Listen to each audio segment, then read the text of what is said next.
you check the children? Your little mad sometimes.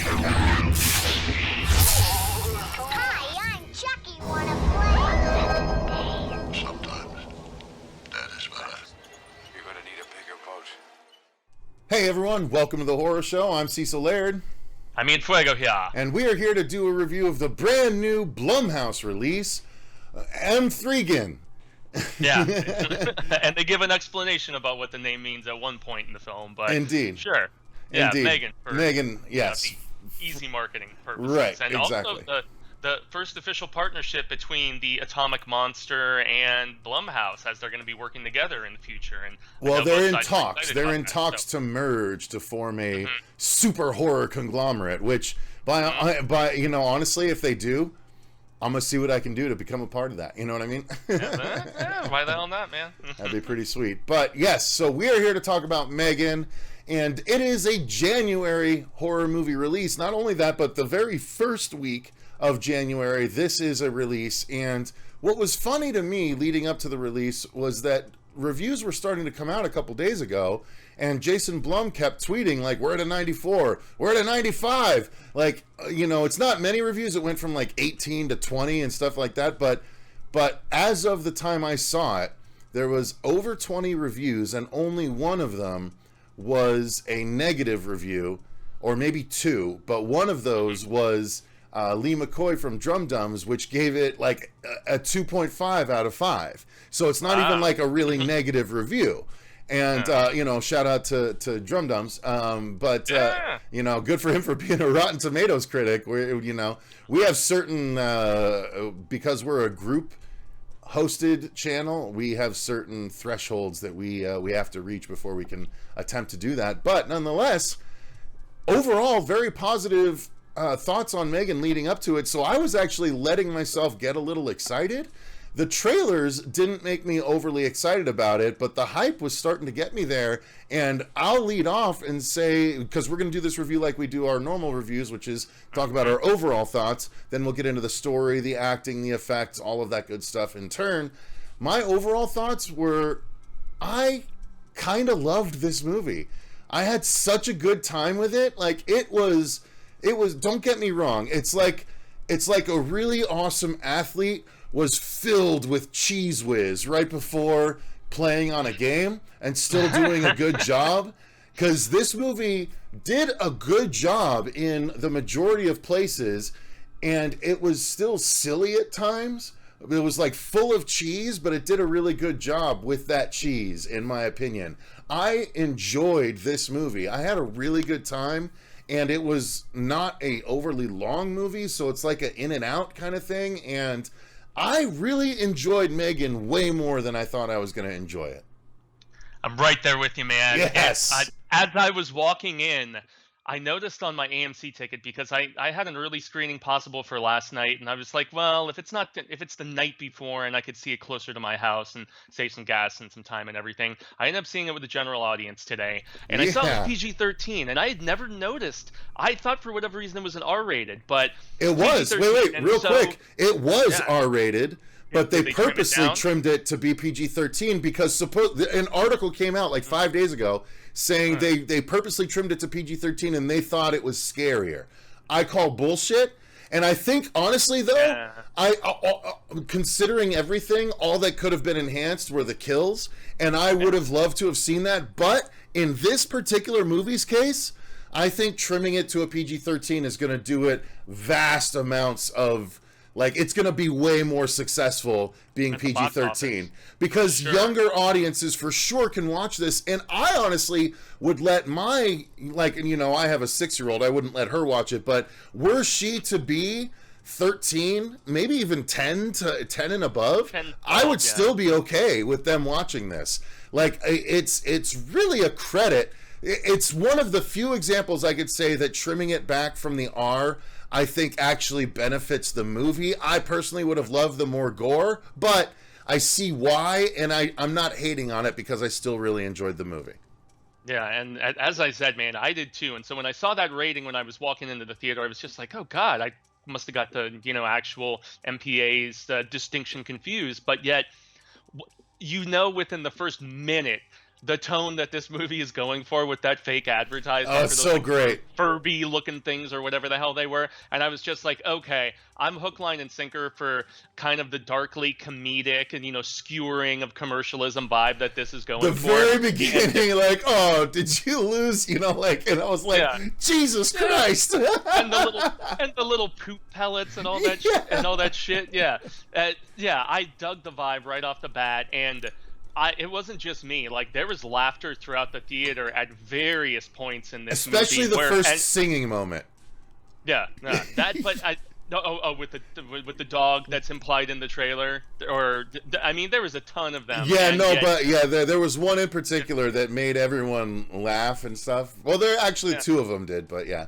Yeah, there's a few, and so there was laughter. It was contagious for the theatrical experience, and I mean, there's some bits with singing that just killed me laughing. With that Sia song, I think it is. Far away. I laughed so much more at this movie than I was expecting to. Yeah. And I with the second trailer not being as serious, I was like, oh, so they are going to lean into that a little bit more. So, and that was really the tone of the film. Now, that doesn't mean that we won't get that uncut R-rated whatever like they do with so many movies when it hits like a home release or whatever. But still, it pushed the PG-13 very well, in my opinion, and I was very entertained. Awesome. Good. I'm glad. This is going to be a fun review then. Because, yeah, same, dude. Like, I found myself enjoying it. I'm like, okay, I see what they're doing, and there's a couple of things that are forced a little bit for time's sake, I felt like. But there was actually heart to it. And I got to be honest, like, again, I'm a new father. And there's some things that like, I was putting myself in certain places that made me be able to relate some things to some things. And there was one moment that literally had me tearing up a little bit. It did. I think I know the one you're talking about. Yes, that ended up with a resounding applause. Yes, it ended with resounding applause. And I felt like I was caught so off guard because I was like, oh shit, fuck, they got me too. Like, because the scene went not where anybody, the audience included, thought that it was going to go. It was really well written movie. Yeah, and James Wan actually co-wrote the story, and then it was scripted full on by what is this gentleman's name? Kayla Cooper, and I think that's a frequent collaborator of his. Of course. Leave it to James Wan to leave his fucking brilliant horror fingerprints all over this movie, especially during one attack scene, like where something happened and someone started moving, not like they normally move, and I was like, oh damn, that's scary as fuck. When it became sort of, crouched down and which you see in one of the trailers. Right, yeah. Like full on cheetah mode or something, man, and you're just fucking like, awesome. Yeah, dude, the context of everything made everything better. The trailers, like, again, I was kind of, I don't know about this. The dancing made me feel weird in the trailer, but in context, it's, like, unnervingly creepy. And, like, I see, like, there's, considering how much the M3GAN robot knows, because she literally has access to every bit of knowledge on the internet, so she's assimilated all of that. So there's like a specific purpose of the dancing, which is to throw off the person taking a look at her, you know what I mean? So it's like there's actual reasons for stuff that happens that aren't necessarily presented in the trailer, and that's not a spoiler or anything, but it's like they give reasons for the things that happen, and I just found myself entertained with how things played out. I thought M3GAN herself is a really cool character. So I guess I'm going a little bit crazy and out of order here. So let me rein it in a little bit. So Fuego, why don't you let everyone know what the story of the movie is? Okay, so the story is that we have this young girl who, after something goes down with her parents, she has to go and stay with her aunt, and she's got some personal trauma that she's dealing with herself, and that's a beginning of the movie sort of situation. But the aunt, actually played by Allison Williams, I want to say her name is, but she was most people probably know her from Get Out. I know she's done like TV work and stuff like that too. But the aunt actually also works for this tech company that is like in contention with Hasbro to make these like robotic sort of dolls in the aforementioned like Furby ripoff sort of thing that you Right. see at the very beginning in a fake ad of the film is one of her inventions, along with these two team members of hers. And so she's trying to break through with the next big thing, because some of their ideas have been ripped off, and so they have to not deviate, they have to innovate more so than anything. And the big thing that she's been working on behind the back of her boss, he's written very over the top, but it worked for me actually, especially with the mistreatment of the assistant, which I found funny. But He so struck me as she like a has the top Jurassic secret- Park villain. Yeah, very much so. But so Allison Williams' character is working on this top secret project, and it is M3GAN.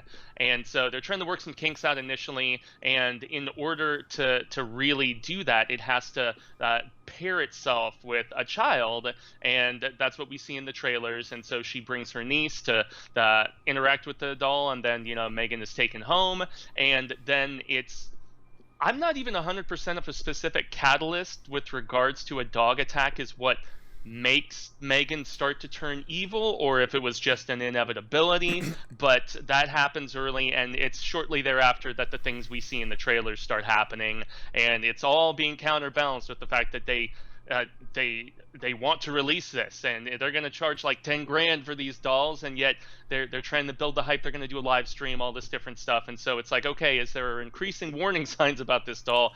On the corporate side of things, they still really want to release it. And it's also just the way this niece of Allison Williams is trying to deal with the trauma, and yet also how she's getting a little aggressive at times herself, and maybe some of that is the doll rubbing off on her. Who knows? But I thought it was quite well written, especially with some of those more sentimental dynamics you were mentioning, and with the stakes feeling a little higher than you often have with a lot of these PG-13 horror films. But I would advise anybody, don't go in expecting it to like mess your head up or anything like that. No. It's much more on the popcorn kind of deliberately cheesy side of things. And I think if a critic goes in thinking it's going to be really creepy, scary, no, it's more like, oh, it's kind of creepy and I'm laughing about it, as opposed to something that's going to like knock your socks off. Just go in expecting a really fun popcorn kind of romp with a heavy dose of dark humor. And I'd be surprised pleasantly. So. Yeah, another tweet that I saw going into it was that if you were a fan of Happy Death Day and Freaky, you're going to be a fan of this movie. And that is kind of the lane that it's down. But, I actually thought it had a little bit more heart than I was expecting it to. All the characters had a bit of growth. So that was good, at least. I was invested in the story more than I can be sometimes. But I just really enjoyed what we got. Now, story-wise, I liked how it played out. Definitely leaves room for sequels. And I, again, in a very kind of Jurassic Parkian way.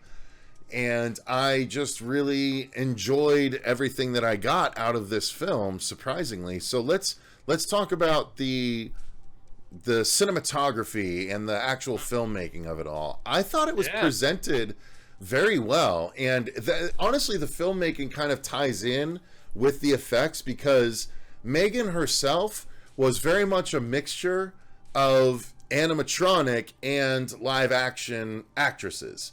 And you could tell that there were some times where it was a live action actress because she was a side profile and her hair could cover her face and stuff like that.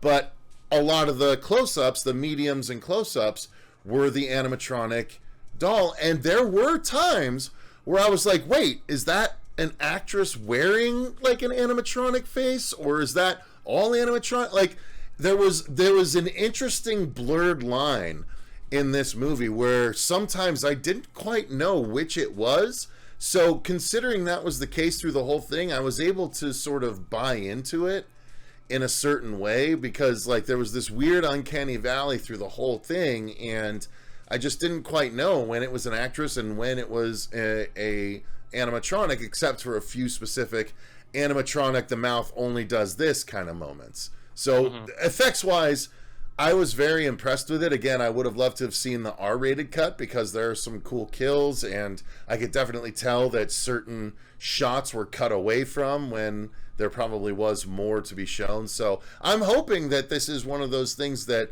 Blumhouse will release on Blu-ray, the theatrical with the bonus, like the director's cut kind of along with it, maybe. Oh yeah. But yeah, this truly was what 2019's Child's Play reboot wanted to be and should have been. It shouldn't have been a Child's Play movie. It should have been this. Like, it's almost as like the studio that made this watched that and was like, oh, we can do that way better. And this is what that was, because it was the same thing. The doll was made to bond with a particular kid and protect that kid, and then what happens when badness starts to come that kid's way. It just feels like this did Child's Play 2019 way better, hence the shirt, than Child's Play 2019 did.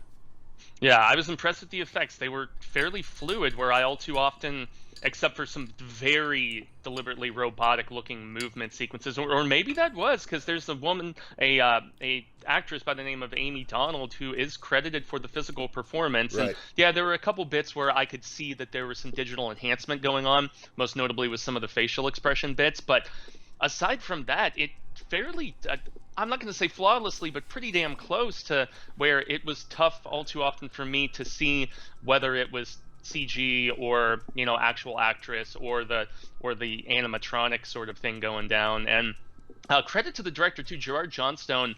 I know he's done a few different things, but most notably there's a movie, a New Zealand film called Housebound that he did like maybe 7-8 years ago, something like that. We love that. And, yeah, it was really good, and that was another one that struck the tone of horror and humor very well. Yes. That this also manages as well, and I felt like he directed this team of actors fairly well also. And this is just the one, just call back to the writing one more time, even though we've already kind of surpassed it. Is that Allison Williams' character had a little bit more breadth and depth to her than I anticipated. Yes. Because there's one scene in particular where she's like, she's not my daughter, and I was just like, damn, yo, like, and like and it gave a lot more of an arc to how she was obviously directed in the performance that she was able to put together. But yeah, Gerard directed it very well. I know he's been, being New Zealand, because New Zealand and Australian filmmakers work together so very much, and I believe James Wan is Australian, so that's probably where he. I didn't know that.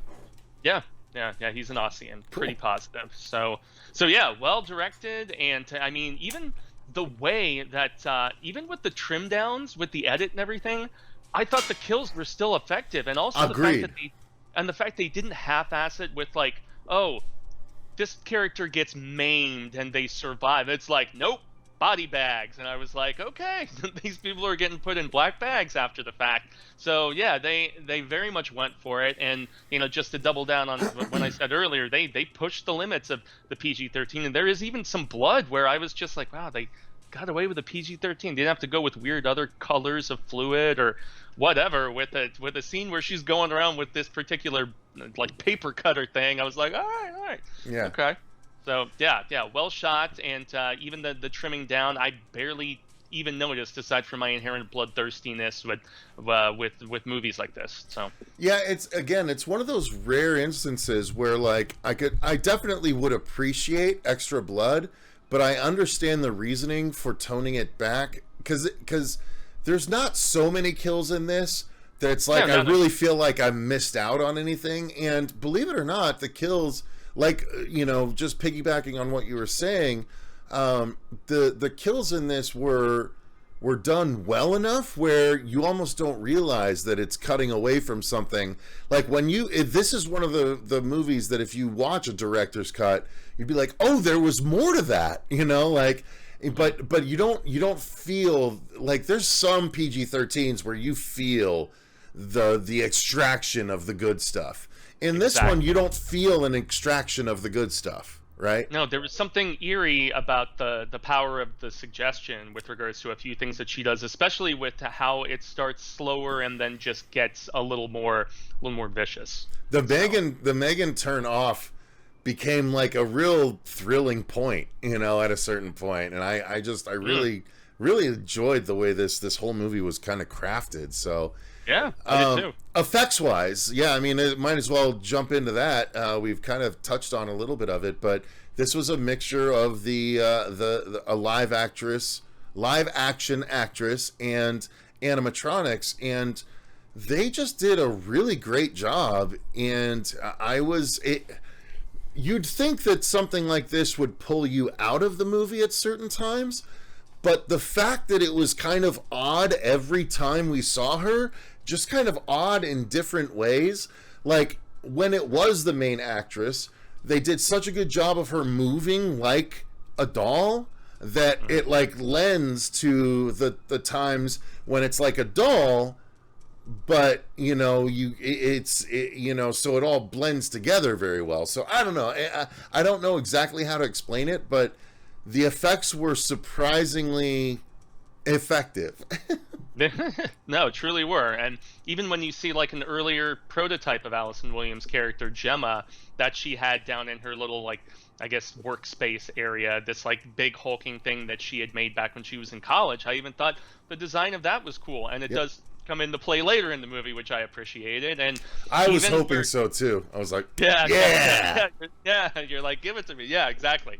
That really signifies it quite well. And also when you start seeing a little bit more, because you know this doll is going to get messed up to a degree at some point, and it's just like the bits of circuitry and stuff. I mean, I got a little bit of that. Obviously, Chucky is the most easy comparison, but Christmas Bloody Christmas. Yeah, I also got some Deadly Friend vibes, the Wes Craven film that a lot of people rag on, but you know, I'm a big fan of that movie, and I've talked about it here on the channel my fair share of times. And that movie has a similar sort of campiness, but also heart to it at times as well, that this film did too. So it somehow blended all of these different vibes quite well. Yeah, you know? surprisingly so. I was like, I'm like, I feel like I should be hating on this, but I'm enjoying myself. You know what I mean? Like, that's the way it was coming off to me. And so much so that I was like, this is very obviously easy to make into a series. And I guarantee they will once they see. I think so, too. Especially with the budget. I think they're saying it was only made for like $12 million, and it's tracking to maybe in its first weekend make around 20. Yeah. And who knows, maybe word of mouth will go. It's not going to be Smile. To Avatar. It's not going to be Smile, but it's going to do really well. If it's going to make 20 in its opening, I could see it easily crossing 50.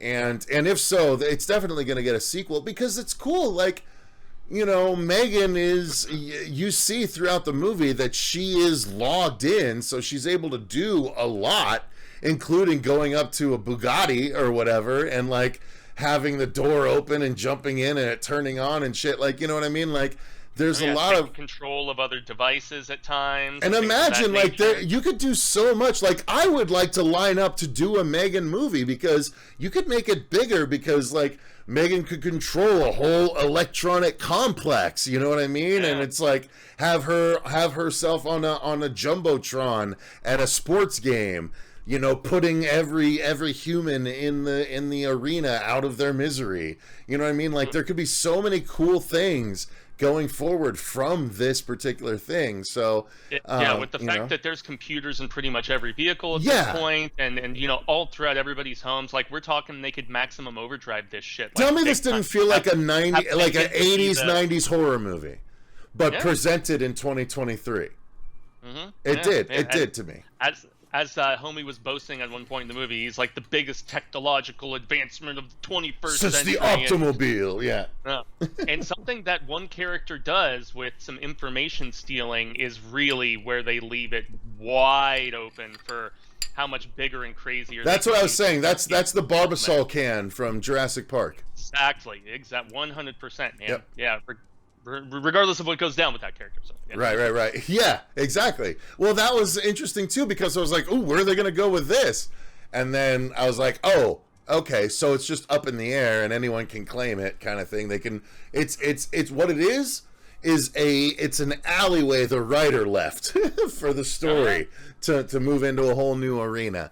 So well, I would imagine they just knew with the look of this doll that they're like, oh yeah, we're thinking franchise, dude. You know, so well, I mean, or at least a couple. Movies, at least she didn't do a whole. At least there wasn't an entire scene focused on her doing silly faces like like in a particular fucking movie that just ruined the credibility of their main character. You know what I mean? And also the fact that, you know, I mean, it didn't overly lean into that dance bit. Who knows if they even trimmed it down a little bit? And they did a little bit from the trailer. They cut away from the dancing a couple times that they didn't in the trailer. Yeah, I'm not surprised. Yep. But and yet they still I liked it though. they still like as foreboding as she was at times, they also made fun of her enough too that I didn't have to take it that seriously. Like her trying to soothe with a song, like I mentioned earlier, and a few other bits, especially as she got smarter and sassier, and just a lot more a lot more vengeful. Let me ask you this though. If we go to a horror convention, we see a bunch of M3GANs that suddenly line up and do that little dance. Tell me you wouldn't be fucking pleased as punch, because I would be. I mean, That's dude, I'm telling you, this is going to enter into the zeitgeist. We're going to see M3GANs in conventions from here on out. You know, like this is a whole new thing. As her for Halloween, and they also twice. had other He did it twice through the season. Sporting events and I follow a guy on TikTok named Straw Hat Goofy, and he did a whole thing where he went to a Chargers game, I think, and a bunch of M3GANs showed up to promote the movie. That's what I was referring to. Almost like what they did at the baseball games with the smile people, where they were just sitting in the crowd doing that creepy grin. So it's very, very smart marketing, you know? I mean, to get it in front of the faces of other people who may not even necessarily be inclined to go see a horror movie, or they just don't have their thumb to the pulse like a lot of us do. Right. So, yeah, I mean, ultimately, I'm going to say, first horror movie of 2023, not only was it a January horror movie with a lot to prove, but goddamn, if I didn't have a good time with this movie, and if I don't want to watch it again when it comes out on Blu-ray, I will add it to my collection. Awesome start to the year. I'm very pleased with this. Yeah, and with you making reference of how January horror movies can typically go, I mean, yeah, this was a pleasant surprise, especially with when I saw the rating, and especially since I wasn't over the moon for the trailers, this was really a pleasant surprise, most notably in tone, you know, and for all the different stuff that it had to kind of juggle and balance, it did an impressive job. So. Indeed. Oh, man, sorry. Got to the very end without needing to cut away, so... All right, let me do a little pause so I know. So I think that's pretty much going to cover our non-spoilery thoughts on this movie. We don't really need to do a spoiler review. I think it's worth you guys going to check it out. We got a little close at times, but nonetheless, we enjoyed this movie, and we think it's very much worth your time. And quite honestly, I think it's worth your ducats to go see it in a movie theater to get the crowd reaction. If you're going to pay to see it, go to watch it in the first 2 weeks where you have a crowd with you. Because honestly, I think that made a difference for me. The crowd was responding well to the movie. It laughed at a few times, like all together, and it made it more of a communal experience. So I highly recommend it. Yeah, it's very much what makes going into a theater and sitting around another audience so much fun with horror, especially when it veers into camp and stuff like this one has a hefty amount of at times, because it's infectious, the sort of, just vibes of everybody just laughing and having a good time. So, Agreed. So thank you guys very much for watching. Thank you to all of our patrons for supporting the channel the way that you do. We greatly appreciate each and every one of you guys. Until next time, though, I've been Cecil Laird. And gracias, Jaime and Fuego. And remember, stay scared. Scared.